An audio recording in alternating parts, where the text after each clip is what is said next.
এটা করা তো ভালোই পাইছে আমরা, কিন্তু অল্প পানি জমা হয়েছিল, কাদো ময়লা সব, রাস্তা তো ভালো হয়েছে, ভালোই কথা। কিন্তু এই থাকে তো অল্প ভালো হলে তো আরোই ভালো, ভালো হওয়া তো ভালোই।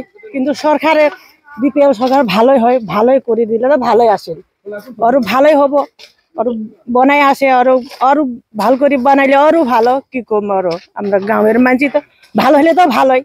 বাৰিষা দিনত কেনেকুৱা হয় এইটো ৰাস্তা? সব কাদো ময়লা হয়, পানি হয়, পানি জাম হয়, রাস্তা সাইকেল হাঁটিব, সাইকেল চলাব না পায়, মানুষ হাঁটিব না পায়, রাস্তা তো এরকম হয়। এখন অল্প ভালো বালু সালু দিয়ে আরো রাস্তা বানিয়ে তো ভালোই, এতিয়া ভাল হ'ব না? ভাল হব, ভালোই। কোনে কৰিছে এইটো কাম? আর সরকার বানাইছে, আর সরকার দিছে, আর বানাইছে, বানাওয়াটা ভাল। গাঁৱৰ আৰু এনেকুৱা কিবা প্ৰব্লেম আছে নাকি আপোনাৰ লগত? আমার প্রবলেমটা এই যে ওই যে লাইন তারের খুঁটি তো প্রবলেম আছে, ওই যে রাস্তা আছে, পানি পড়িলে হাওয়া এলে সব রাস্তা তো গাছগুলা পড়িব, রাতি হইলেও সব লাইন যাব, তার গিরা সব ছিঁড়ে যাব। কালিও সব পড়ছিল, রাত সকালে সকালে উঠিয়া বানাইছে নাই। এখন এটা তারের খুঁটি ভালো করে দিলে তো এটা তো আরো ভাল। সরকারের দেয়া নাই খুঁটি, কয়বার আইছে দিব কই দেয়া নাই, এলাও নাই, কোন দিন দিব। আর এটা দিলে তো আরো বেশি ভাল। কি অনুরোধ করিব এতিয়া? এটা রাস্তা তো হয়েছে মোটামুটি, এটা ঠিকই হয়েছে, কাদর না থাকিব, পানি না থাকিব, এটা ঠিকই হয়েছে। কিন্তু এটা তারের খুঁটি দিলে, তার বানাই দিলে লাইনের, এটা হইলে তো আরো বেশি ভাল দিলে। এটা ধন্যবাদ সরকার। बे समाव आं फोरमायगोन माने जोंनि इउपिपिएल सरकारनिफ्राय जा एसे अनसुंथाइ मोनदों। माने जोंनि नैबे बुहुत लामाया गथ'फ्रा थांलाय फैलाय स्कुलाव फैनायाव हाब्रु दैब्रु जायो, दा दैज्लां हाखुरि नालाय। ओमफ्राय दा जोङो जोबोद गोजोननाय मोनदों बेखिनि जोङो सरकारा अनसुंथाइ हरनायनि थाखाय। इयुनाव जुदि आरो बेबादि मोनबावबा जोङो मोजांथारै फाहामनानै लानो हागोन। जों सरकारखौ एसे साबायखर होयो आरो। बेसे गोलाव बे लामाया? बे लामायाथ' ओरैनो 700 किल'मिटारसो दं। बेनि अनगायैबो माबाफोर जेंना दंबावो नामा? जेंनाया जोंहा दङ, बेहाय मोनसे दालां दङ, बे जोंनि थाखाय जोबोद उसुबिदा। माने दरथाम दरब्रै गामिया बे दालांजों थाबायो, बावहाय लरग' थरग' जाबाय। बे दालांखौ जों एसे रिपेयार खालामनो मोनोबा जों गोजोननाय मोनगोन आरोखि। सरकारनि खाथियाव बिखांबाय नामा? बिनायाथ' जोङो रायजोआव बिनाय जायाखैमोन। माखासे जोंनि थाबायनो गोरों मानसिफ्रा थाबायदोंमोन होनना खोनादों। दासिमबो जाफुंथ'वाखै आरो, उनाव जागोन खोमा। जायोब्ला मोजां मोनगोन आरोखि, जों गोजोननाय मोनगोन। दालाङाथ' दा खुनुरुखुम ओरै उसुबिदा थाबायगासिनो दंथ'यो, दंफांनिनो बै सानजा सिजुगुरिजों थाङो। दा बेखिनिखौनो आरो गोलाव बाथ्रा बुङोब्ला आङो सरकारखौ साबायखर बावबाय। जोङो जाहाथे जोङो रायजो राजा मोजांथारैहाय थांलाय फैलाय लामाफ्रा मोजां मोनो आरो, बेखिनियानोसै। আপনার গাঁৱৰ ৰাস্তাত আজি চেণ্ড গ্ৰেভেলিং কৰি দিছে, কি ক'ব এই মুহূৰ্তত? আমি ইমান দিনৰ পৰা ভোট দিছোঁ, ইমান আগতো কিবা আছিল, হাগ্ৰামা আছিল, তাৰ সময়ো দিয়াই নাই। আমি অনেকবাৰ পৰা এই কিবাটো দি আছে, দৰখাস্ত দি আছে, এতিয়ালৈকে ৰাস্তাটো ভালেই হোৱা নাই। আজি এই আমাৰ প্ৰমোদ বড়ো ছাৰে অলপ চেণ্ড গ্ৰেভেল ফেলাই আছোঁ, এইটোই ফাৰ্ষ্ট। ইয়াৰ বিষয়ে আগতে ইয়াৰ বিষয়েতো কোনো কাম নাই, কামেই হোৱা নাই। ভাল লাগিছে, ভাল। কিমান লম্বা ৰাস্তা হয় এইটো? ধৰক 300 মিটাৰ মান হ'ব। বাৰিষা দিনততো এইটো সম্পূৰ্ণ কাদং হৈ যায়, মানুহৰ হাঁটিবৰ কাৰণে বিৰাট দিগদাৰ লাগে। মোৰ হাঁটিবাৰ দিগদাৰ বিৰাট হৈ থাকে। গাঁৱৰ নাম কি আপোনাৰ? মোৰ গাঁৱৰ নাম পশ্চিম পাটগাঁও বাংলাটোলা। আৰু এনেকুৱা কিবা প্ৰব্লেম আছে নেকি গাঁৱৰ? সমস্যা আছে, মেলা আছে। আমাৰ বিজুলীও পোৱা নাই, বিজুলী পোৱা নাই। ইমান দিনৰ পৰা আমি এইটো দৰখাস্ত দিছে, আৰু ডঙৰ অৱস্থা নাই, আৰু এটা দলং লাগে, তাৰ কাৰণেতো দৰখাস্ত দিছে আমি, এইটো হোৱা নাই এতিয়ালৈকে। এতিয়ালৈকে বিজুলী পোৱা নাই? ইমান দিনৰ পৰা পোৱাই নাই। কেইটা ঘৰ আছে আপোনাৰ গাঁৱত? একচুৱেলি 51 ঘৰ। 51 ঘৰ। কি অনুৰোধ কৰিব চৰকাৰক, যদি বিজুলী পোৱা নাই আপোনালোকে? মইতো পাব লাগে, বিজুলীটো দিব লাগিব, যাতে মোক সহায় কৰে আমাৰ চৰকাৰৰ পৰা, আৰু মোক ডোঙেৰ ব্যৱস্থা যাতে লয়।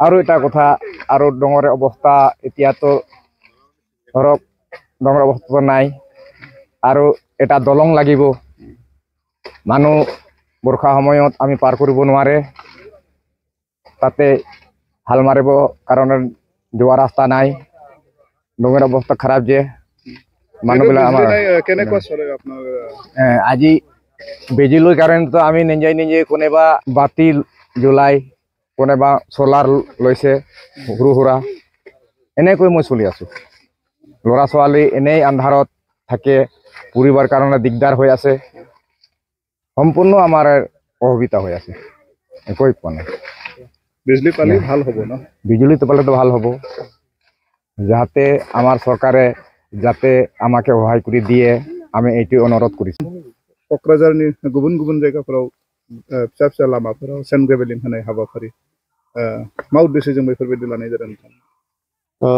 मानगोनां प्रमद बर' सारनि बिथोन आरो मानगोनां लरेन्स इस्लारिनि सारनि बिथोन जे सिजौगुरि आरो पाटगाव बे BCDC मोननै माने प्राइमारि एबा BCDC खौ लानानै नोंथांमोना सावराय आरो बे सावरायनायनि गेजेरजों जे बिथांमोना मा अभियोग होयो बा ओनसोलाव मा प्रब्लेम्स दं आरो बावैसो उनाव जिहेतु मोननै प्राइमारिनि सिङाव मानगोनां प्रमद बर' सार आरो मानगोनां लरेन्स इस्लारि सार आरो माधव सिट्रि सारमोना भिजिट खालामनो फैगोन बेनि सिगांनो जोङो सावरायनायाव मोननै प्राइमारिजों सावरायनायाव माखासे फिसानिफ्राय फिसासिन जायफोरा स्किम नङाब्लाबो मावजायो आरो फैगौ माने दैज्लां बोथोर फैगौ बे गामिया जाहाथे उसुबिदायाव गोलैनाङा बेखौ इसारा खालामनानै बिथांमोननि लुगैनाय बायदि बिथांमोननि मोननै प्राइमारिनि सेक्रेटारि प्रेसिडेन्ट बिथांमोननि दैदेनगिरिफोरनि लुगैनाय बायदि रायजो राजाफोरनि लुगैनाय बायदि जोङोहाय चिफ सारनाव थांनानै मोनसे मेसेज हैदों आरो बे मेसेज बायदिनो सारा बे खामानिखौ मावना हो आरो मावना ला मा खामानि दं नोंथांमोना मावनो हासिगोन होननानै बिथोन हरनाय लोगो लोगोनो मोननै प्राइमारियाबो हांखुर जानानै बा गोसो गुदुङै मोजां मोनसे खामानि मावबाय जोबोद गोजोननाय मोनदों ओनसोलनि गासैबो रायजो राजाफोर आरो मोननै प्राइमारिनि दैदेनगिरिफ्रा जे बेबायदि खामानि मावनानै होनायनि थाखाय बेनि थाखाय जोङोहाय मानगोनां प्रमद बर' सारखौ स्पेसियेलि धन्यबाद होनांगोन मानगोनां लरेन्स इस्लारि सारखौ स्पेसियेलि धन्यबाद होनांगोन जायखौ रायजोफ्रा लुगैदों बेबायदि खामानि मावनो होनायनि थाखाय पाटगाव आरो सिजौगुरि प्राइमारिनि दरबसे गामियाव आरो मा गामियाव बे हाबाफारिखौ मावो ओरैनो दिनैहाय बिथांमोना मावलांबाय थागोन दिनैहाय पाटगावनि बांलाटला आदिबासिनि गामि आरो मोनसेया जाहैबाय सान्थिफारा जायखौ दैज्लां बोथोराव बिथांमोना दोबैनानै थायो थाबायनाय थांनाय फैनायाव उसुबिदा जायो बे गामिखौ पाटगाव हिसाबै प्राइमारि हिसाबै खोबाय आरो दिनैहाय माने सिजौगुरि प्राइमारियाबो नैबे 2 नं मिस्टाबारि गामि जायखौ माने साइकेलबो बारजाया मानसिबो थाबायजाया बियो दैज्लां बोथोराव बिराद गाज्रि अबस्थायाव थायो बेनिखायनो बिथांमोना स्पेसियेलि बे गामिखौ फार्स्ट स्टार्ट खालामबाय आरो बेनि उनाव बिथांमोना सनापुराव थांगोन बेबायदिनो फारि फारि बिथांमोनाबो खोनायनि बा मावनायनि हाबाफारिखौ लागासिनो दं जों नुनो मोनदों जे बा इलेक्ट्रिसिटिनि जेंना बिथांमोना फोरमायथिदों रायजो राजाफोरा सरकारनि बिथिंनिफ्राय माबायदि बिथांखि लादों ओरैनो माने कारेन्ट बोनानै होनायाव प्रब्लेम गैया दे खिन्थु बिथांमोननि जेनिखि आवेदन बा आर'जलाइ होनाया खिन्थु सरकारनि खोमायाव खोनायाखै हयथ' प्राइमारिनो मिथिहोआखै हयथ' स्पेसियेलि आं जनेलनो मिथिहोआखै बिनिखाय हयथ' मोननैसो कारेन्टनि उसुबिदा थालांदों आं कारेन्टनि उसुबिदाखौ थाबैनो जायो होननानै आं मेसेज होनो नागिरदों बेयो MLA नि थ्रयैनो जागोन आङो बिनिखायनो दहायबो बुंदों नोंथांमोना कारेन्टनि उसुबिदानि जेनाखि आर'जलाइ बेखौ MLA सारनो मानगोनां लरेन्स इस्लारि सारनो हो आरो बियो थाबैनो जागोन होननानै फिसा फिसा दालांनि जेंना दिन्थिदों बेफोरनि सायाव बेबो चिफ सारानो बिथोन हरखादों आरो बिथांमोनानो आर'जलाइ खोलैखादों जे बेम्बु ब्रिज जायफोरा सोलिथ'नो थाखाय जायखौ स्किम हमस्लाबनो हाया माने खम समनि गेजेरावनो मानसिफ्रा थांलाय फैलायनि जान बाहान खालामनो हायो बिनि थाखाय बेम्बु ब्रिज बा औवानि दालां खालामनायनि माबा होदों बिथांमोना आरो बिथांमोना खालामगोन मोनथामसो बेबायदिनो औवानि दालांखौबो बिथांमोना खालामनायनि थाखाय थाम थिम जानानै दंगासिनो दं आरो नोंथांमोना बावैसो समनि गेजेरावनो बे औवानि दालां बानायना होनाय बेखौबो नुनो मोनगोन औ दा नोंथांमोना बेफोरबायदि गामि ओनसोलनि रायजो राजाफोरनि थाखाय बेसेबांखिनि खामानिफोरखौ मावफुंनानै होनो हादों होननानै सानो बे UPPL खुंथायनि समाव? UPPL हिसाबै जोङो मावनो हादों होननानै जों बुंनानै लानो गौरबै। मानो होनोबा मानगोनां प्रमद बर' सार आरो बिनिनो MLA मानगोनां लरेन्स इस्लारि सारमोना फिसानिफ्राय फिसा समस्याजों मोगा मोगि जागासिनो दं आरो बेखौ इन्डिभिजुवेलि जेरैहाय जों दिनै मावदों आगोलफोरबो माखासे दै माने दाननानै हरनाय मानाय JCB लगायना होनाय बेबायदि खामानिखौ मावगासिनो दं। न' डाउट मिडिया प्लास जायाखै जानो हागौ, बेनिखायनो जोंनि रायजो राजाफ्रा नुनो मोनाखै। खिन्थु फिसानिफ्राय फिसासिन गामि बिसोरजों मारैहाय लोगो लांनानै फिसा फिसा समस्याखौ फोजोबनानै लानो हायो, बेनि थाखै मानगोनां प्रमद बर' सारा सानगासिनो दं आरो मावगासिनो दं आरो बियो दिनैनि बे खामानियाबो मोनसे एग्जाम्पल होननानै आं बुंनो लादों।